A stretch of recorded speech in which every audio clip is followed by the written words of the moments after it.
ஹாய்ங்க. என்னாச்சு எப்படி இருக்கீங்க? நல்லா இருக்கேன். என்ன ஒரு சின்ன தயக்கம், நல்லா இருக்கேன் டோன் இறங்கி ஏறுது. அது கொஞ்சம் உடம்பு சரியில்லைங்க. என்னாச்சு? இது ஃபீவரா? Climate change? ஃபீவர் இல்ல, வயிறு வலி. பீரியட்ஸ் ஆங்க? ஆமா. என்னங்க நான் கேட்டு சொல்ற அளவுக்கு இருக்கு. ஏன் நீங்க சொல்லவே மாட்டீங்களா? ஓப்பன் அப் பண்ணவே கூடாதுன்னு ஏதாவது எழுதப்படாத இல்லையா? அப்படிலாம் இல்ல.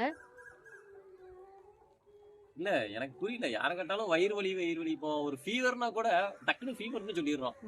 எனக்கு மேல் சுடுது, தலைவலிக்குது, உடம்பு கை கால்லாம் வலிக்குது அப்படின்னு சொல்லி ஃபீவர்னா ஃபீவர் தான். பீரியட்னா பீரியட் தானே. அப்படி இல்ல, பீரியட் வயிறு வலியும் பீரியடோட ஒரு சிம்டம் தானே.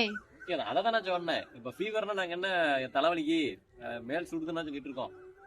ஃபீவர்னா ஃபீவர் முடிஞ்சு போச்சு. அது தெரியலையே, அப்படியே சொல்லி பழகிடுச்சு. ஒருவேளை வந்துட்டு எவ்வளோ அதுல வந்துட்டு எவ்வளோ அவேர்னஸ், பீரியட்ஸ்ல எவ்வளோ அவேர்னஸ் இருந்தாலும் இல்ல ஜென்சியாவே இருந்தாலும் கொஞ்சம் அது கொஞ்சம் தயக்கம் இருக்கதானே செய்யுது. சொல்லுங்க. எய்ட்ஸ் தெரியும்னு நினைக்கிறேன். எய்ட்ஸ். ஆமா. எய்ட்ஸ் யாரெல்லாம் பேசணும்? எய்ட்ஸ் யாரெல்லாம் பேசணும்னா இருபாலருமே பேசலாமே. இருபாலரும்? ஏன் இருபாலரும்? ஏன்னா இருபாலருக்குமே எய்ட்ஸ் வருது. சரி, எய்ட்ஸ் வருது. இன்னொன்னு சொன்னா அவேர்னஸ் வேணும் தானே. எய்ட்ஸை பத்தின அவேர்னஸ் வேணும். கண்டிப்பா. அதை வந்து சரி கட்ட முடியும். முடிஞ்ச அளவுக்கு ஏதாவது செய்ய முடியும். அட்லீஸ்ட் ஒரு பாக்குற பார்வையாவது மாறும். ஒரு குரூப் ஆஃப் பீப்புள் இருக்காங்கன்னா அதுல இருந்து ஒருத்தன் எய்ட்ஸ் இருக்கிறான்னா அவனை வந்து விலைக்கு வைக்கிறதுக்கும் அவனை தன் கூட்டத்துல சேர்த்துக்கிட்டு அதுக்கு அவேர்னஸா இருக்கிறதுக்கும் என்ன வேணும்னா அவங்களுக்கு அதை பத்தின புரிதல். கரெக்ட் தானே? கண்டிப்பா. அவன் புரிதல் இருந்தாதான் ஐயோ இது பயம், இது வந்துட்டு நம்மளுக்கும் ஆக்சுவலி தொத்து வியாதி தான், அது நம்மளுக்கும் இதாயிடும், ஸ்ப்ரெட் ஆயிடும் அப்படின்னு தெரிஞ்சுக்கிறதுக்கும் இல்ல அவன் இதனாலதான் ஸ்ப்ரெட் ஆகுது, இந்த அளவுக்கு நம்ம வந்துட்டு அவனோட ஃப்ரெண்ட்ஷிப் வச்சுக்கிட்டா பிரச்சனை இல்லை அப்படின்னு தெரியறதுக்கும் ஒரு புரிதல் வேணும். ஆமா, கண்டிப்பா. அப்போ பீரியட்ஸை பத்தின புரிதலும் வேணும் தானே. பீரியட்ஸ் பெண்கள்கிட்ட நீங்க எப்படி பேசுவீங்களா? எனக்கு வயிறு வலிக்கு, எனக்கு வந்து தலைவலிக்கு அப்படின்னு இல்ல பீரியட்னு சொல்லுவீங்களா? இல்ல, பெண்கள்கிட்ட அதாவது அவங்க கிட்ட சொல்லும் போது பெருசா தயக்கம் இருக்க மாட்டேங்குது. ஏன்னா எல்லாருக்கும் வர்றா தானே. ஆமா, ஏன்னா எனக்கு வர்றது அவங்களுக்கும் வருது. சோ அந்த இடத்துல எனக்கு எந்த தயக்கமும் இல்லையே. என்னாச்சு? வரேன். சொல்லுங்க ஜி. ஆனா வந்துட்டு என்னவோ தெரியல, ஒரு பெண்கிட்ட பேசும்போது ஒரு ஃபீமேல்கிட்டயோ ஒரு பேசும்போது எங்களுக்கு வந்துட்டு அந்த தயக்கம் இல்ல. இல்ல. ஆனா ஆண்கள்ட்ட சொல்லும்போது தயக்கம் இருக்கு. அது ஏதோ ஒரு 0.1% இருக்குன்னு வச்சுக்கலாம். ஆக்சுவலி என்னோட பார்வையில அந்த மாதிரி தயக்கம் வேண்டாம்னு நினைக்கிறேன். ஏன்னா எங்களுக்கும் அதை பத்தின புரிதல் தேவை தானே. அது எல்லார் இடத்துலயும் புரிதல் இருந்திருக்கும்னு தெரியாதுல்ல. இருக்காதுதான். முடிஞ்ச அளவுக்கு அதை ட்ரை பண்றது. பெண்கள் இடத்துலயே பெரும்பாலும் வந்துட்டு புரிதல் இருக்கிறது இல்ல. பீரியட்ஸை பத்தின புரிதல் வந்துட்டு பாதி பெண்களுக்கு இருக்கிறது இல்ல. ஏன் இருக்கிறது இல்லைன்னா அவங்க காலங்காலமா பழகிட்டு வந்ததுனால அவங்களால அதை அடாப்ட் பண்ணிக்கவே முடியறது இல்ல. பீரியட்ன்றது ஒரு நார்மலான விஷயம். இப்போ இருக்கிற ஜென்சி பசங்க, இப்போ இருக்கிற ஜெனரேஷன் எப்படி இருக்காங்க? விட்டு பீரியட்ஸை வந்துட்டு ஓபன் பண்ண ஆரம்பிச்சிட்டாங்களா இல்ல வந்துட்டு அதுக்கும் தயக்கப்பட்டு? எனக்கு தெரிஞ்சு ஓபன் பண்ண ஆரம்பிச்சிட்டாங்கன்னு தான் நினைக்கிறேன். ஆக்சுவலி ஒரு இது வந்து ஒரு முக்கியமான விஷயங்க. எனக்கு தெரிஞ்சு இந்த பீரியட்ஸ் எல்லாம் பொண்ணுங்களை விட பசங்க மேக்சிமம் தெரிஞ்சு வச்சிருக்கணும்னு நினைக்கிறேன். அதாவது இப்போ இருக்க ஜெனரேஷன்ல கண்டிப்பா வந்துட்டு பசங்களுக்கு நிறைய புரிதல் இருக்கு. அதாவது போன ஜெனரேஷனை விடவும் இந்த ஜெனரேஷன் பசங்களுக்கு கண்டிப்பாவே வந்துட்டு புரிதல் இருக்கு. பீரியட்ஸ் பத்தின புரிதல் இருக்கு. அதாவது ரீசன், ஒரு வேலிட் ரீசன் இருந்தாதான் அதை அக்செப்ட் பண்ணிக்கிறாங்க. பாத்துருக்கேன் சில பேர் வந்துட்டு அந்த தன்னோட பார்ட்னரையோ ஒரு ஃப்ரெண்டையோ தன்னோட கூட பிறந்தவங்களையோ ஒரு நார்மல் டேஸ்ல ட்ரீட் பண்ற விதமும் வந்துட்டு பீரியட்ஸ் அப்போ ட்ரீட் பண்ற விதமும் வேற வேற மாதிரி இருந்தது. ஆக்சுவலி இந்த விஷயத்துக்கே ஒரு புரிதல் தேவை. அவங்களுக்கு பெயின் இருக்கு. இப்போ உங்களுக்கு ஃபீவர்னா எனக்கு ஓப்பனா தெரிஞ்சிடும். அதுல சிம்டம்ஸ் எனக்கு டைரக்டாவே தெரிஞ்சிருக்கு. இப்போ உங்களுக்கு பீரியட்ஸ்ங்கப்ப எனக்கு ஒண்ணும் தெரியாது. ஆமா. ஆனா நீங்க நிறைய வலி வேதனை அனுபவிக்க வேண்டியிருக்கு. உங்களுக்கு மூட் ஸ்விங்ஸ் இருக்கு. இன்னும் நிறைய பெயின்ஃபுல் சிம்டம்ஸ் இருக்கு. அது உங்களுக்குள்ள நடக்கக்கூடியது. எங்களுக்கு அப்படி அது தெரியாது. அப்படிதானா? இதை நீங்க வாய் வழியா சொன்னாதான் எங்களுக்கே தெரியும். அப்போ நாங்க என்ன நினைப்போம், ஒரு நார்மல் டேஸ் தானே அப்படின்னு நினைச்சு உங்கள்ட்ட விளையாட்டா இருப்போம். ஆனா அந்த டைம்ல உங்களுக்கு மூட் ஸ்விங்ஸ் இருக்கு. இதை பத்தி தெரியறதுனாலதான் நான் உங்கள்கிட்ட எப்படி நடந்துக்க முடியும். எங்களால முடிஞ்ச அளவுக்கு உங்களுக்கு ஓகேவா நடந்துக்க முடியும். இப்போ இப்போ நீ பீரியட்ஸா இருக்கீங்க, நீங்க தள்ளி இருங்க, நீங்க வந்துட்டு வேலை செய்யக்கூடாது, கொஞ்சம் ரெஸ்ட் எடுங்கிறது ஓகே.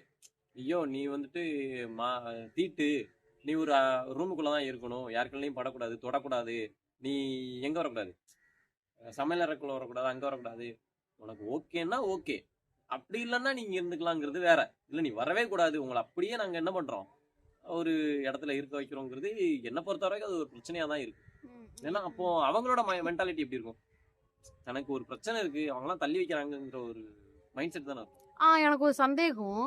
இப்போ பீரியட்ஸ் வந்த ஒரு பெண்ணு, ஓகேவா, பீரியடான ஒரு பொண்ணு, இந்த சைடு பார்த்தோம் அப்படின்னா எய்ட்ஸ் இந்த மாதிரி தொற்று நோயால வந்துட்டு பாதிக்கப்பட்டவங்க. சரி, இவங்க ரெண்டுத்துக்கும் பெருசா என்ன வித்தியாசம் இருந்துற போது நினைக்கிறீங்க? அதாவது மென்டாலிட்டி ரெண்டும் ஒரே மாதிரி தான் இருக்கும்னு நினைக்கிறேன். அந்த டிசீஸ் இருக்கவங்களுக்கு அந்த மென்டாலிட்டி கொஞ்சம் லாங் டேர்மா இருக்கும். பீரியட்ஸ் இருக்கவங்களுக்கு அந்த பீரியடுகள், ஆமா, அந்த பீரியட் முடியிற டைம் வரைக்குமே வந்துட்டு அந்த மென்டாலிட்டி, அதாவது ஒதுக்கி வைக்கிற மென்டாலிட்டி, அதாவது யாரும் வந்துட்டு நம்ம கூட வந்துட்டு சகஜமா பழக மாட்டாங்க. பெருசா இருக்காது போல. கண்டிப்பா நடத்துற விதம் கண்டிப்பா அந்த 5 நாள் அந்த 3 நாள் பெயின் வந்துட்டு பெயினை கூட ஓவர் கம் பண்ணிடலாம்னு வச்சுக்கோங்களேன்.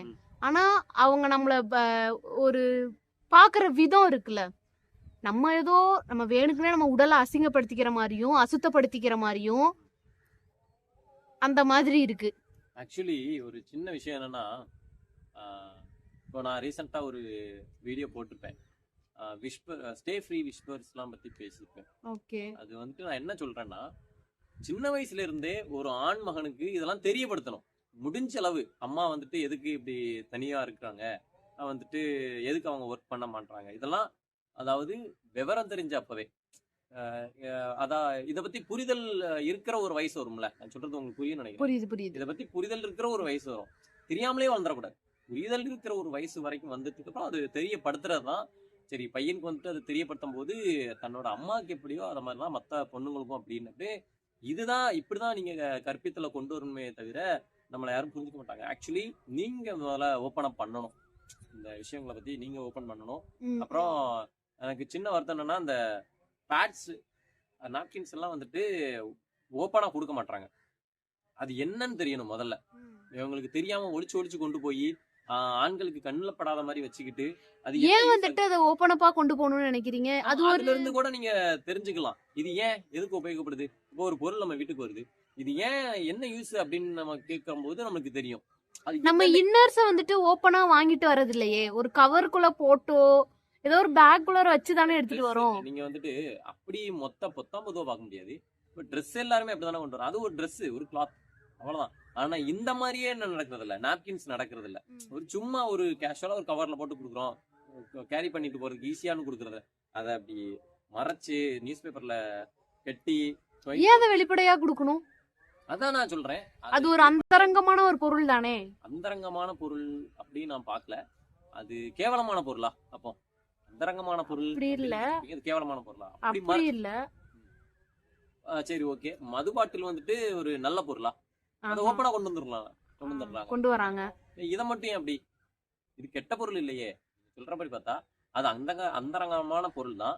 அதை பத்தின புரிதல் இருந்தாதான் நம்ம வந்துட்டு என்ன பண்ணிக்க முடியும். பெண்களை ஓரளவுக்கு என்ன அண்டர்ஸ்டாண்ட் பண்ணிக்கலாம். அதுக்கு தான் நான் சொல்றேனே தவிர நீங்க வந்துட்டு அதை கேரி பண்ணி கொண்டு போறதுக்கு அது ஓகே தான். பட் அதை மறைச்சு ஒளிச்சு கட்டி அது ஆண்களுக்கே தெரியாத மாதிரி கொண்டு போறது வந்து எனக்கு அது ஓகேவா படலை. அது வச்சு மூலம் கூட தெரியப்படுத்தலாம், சில பேருக்கு வந்துட்டு இதுக்கான புரிதல் இருக்கும். இன்னொன்று சொல்லணும்னு நினச்சேன், மேக்சிமம் வந்துட்டு பிராண்டட் நாப்கின்ஸ் வந்துட்டு ரொம்ப கெமிக்கல். அது பிற்காலத்தில் பிஸ்னஸ்க்காகவே உருவாக்கப்பட்டது. என்னவா இருக்கட்டும், அதில் இச்சிங் இருக்கிறதா நான் கேள்விப்பட்டிருக்கேன், ரொம்ப இன்ஃபெக்ஷன்ஸ் வர்றதா கேள்விப்பட்டிருக்கேன், ப்ளீடிங் வர அதிகமாக இருக்கிறதா கேள்விப்பட்டிருக்கேன், ஒயிட் டிஸ்சார்ஜ் அதிகமாக இருக்கா, PCOS முக்கியமாக ரொம்ப பிரச்சனையாக அது வரதா கேள்விப்பட்டிருக்கேன். ஸோ இதெல்லாம் தவிர்த்துக்கிட்டு முடிஞ்ச அளவு நேச்சுரலா இருக்கிற பேட்ஸ் கொடுத்தா எனக்கு ஓகேவா படும். எனக்கு இல்ல, பெண்கள் சைட்ல இருந்து யோசித்து பார்க்கும்போது அவங்களுக்கு ஓகேவா படும். இதை பத்தி நிறைய விழிப்புணர்வு தேவைன்னு நினைக்கிறேன். சரி, ஓகேங்க, டைம் இல்லை, ரொம்ப டைம் ஆயிடுச்சு. பாய்.